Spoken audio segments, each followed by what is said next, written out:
আপনার ফোন অনেক বেশি হ্যাং করে ২-৪ মিনিট পর আপনার ফোনটা হ্যাং করতেছে? তাহলে আজকের ভিডিওটা আপনার জন্য। আপনার ফোনে একটা কাজ করতে হবে। আপনার ফোনে একটা সেটিং করতে হবে। যদি আপনার ফোনে এই সেটিংটা করে নিতে পারেন তাহলে আপনার ফোনটা আর কখনো হ্যাং করবে না।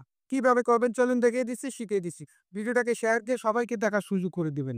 আপনার ফোন আর কখনো হ্যাং করবে না। তার জন্য যেতে হবে সেটিং এ। সার্চ বারে লিখবেন হলো DUMP এই যে দেখতে পাচ্ছেন লেখাটা লিখে দেওয়ার সাথে অপশনটা চলে এসেছে। এই অপশনটার উপর ট্যাপ করবেন। তারপরে এই অপশনটা শেষের অপশনটার উপর আবার ট্যাপ করবেন। এখানে দেখতে পাচ্ছেন অফ করা আছে। বেসিক্যালি এটা সবার ক্ষেত্রে অফ করা থাকে এবং অফ করা থাকতে হবে। আপনি যে কাজটা করবেন এখানে নিচের অপশনটা দেখতে পাচ্ছেন অন স্ক্রিন। এই অন স্ক্রিনটাকে ওকে করে দিবেন। ওকে করে দেওয়ার পর আপনি আপনার ফোনটাকে রিস্টোর করবেন। ফ্যাক্টরি রিস্টোর নয়। অটোমেটিক যেটা রিস্টোর আছে সেই অটোমেটিক রিস্টোরটা করবেন। অটোমেটিক রিস্টোর করার পর